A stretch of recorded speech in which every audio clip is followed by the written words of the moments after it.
Some of the last ones.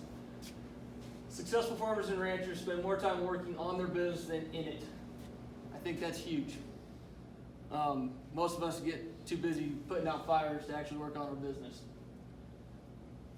The last one is, if it doesn't make holistic sense, it will never make economic sense.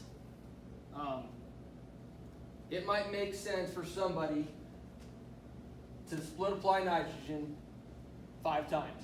I do, and I have 17 CEC soil.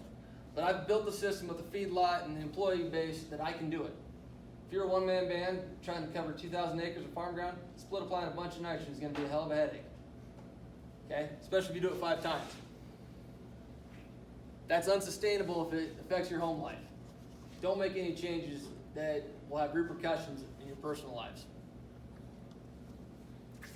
Constant learning and improvement. This is one you can take a picture of if you want. I think everyone should be constantly learning. That was one of the things Dennis talked about. Books that are hugely important. Hands-on Agronomy, Neil Kinsey. He's going to talk about dry fertilizer. And I have an extreme disdain for it. I think it acidifies our soil and is not very recoverable. But his nutrient relationships and interactions in the soil, more important than anything. He's right there. Okay? If you can take what he teaches you related to your farm and figure out with our program how to impact it, you'll see huge results. Okay?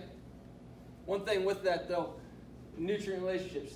Everyone get a Mulder's chart. Make that be your best friend. That shows the interrelationships of crops or nutrients in the soil. Okay?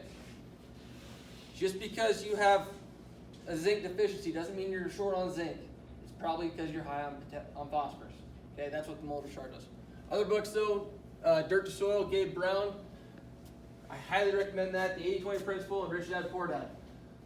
They're not all ag books. I have over 100 books on my Audible account. I spend a lot of time in a feed truck or in a tractor. And I never listen to a radio. Podcasts, Working Cows Podcast, AgriTalk.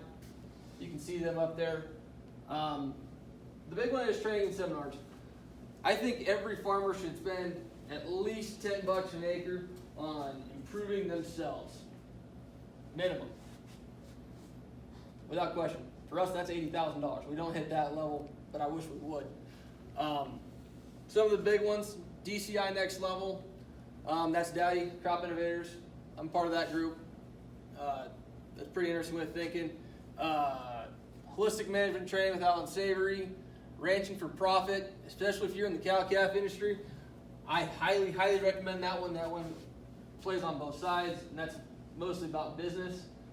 Soil Health Academy, that's Gabe Brown's school. No-Till on the Plains Conference, that's down in Wichita. But the big one is Conklin Pro Ag Training. I don't think there's any better return on investment, dollar for time, than a $300 investment in Pro Ag Training. You will learn way more than $300, and I don't care what you make, you can afford to give me 2 days. I can tell you right now, there's quarters of farm ground that we own because of it. That I'm very confident in.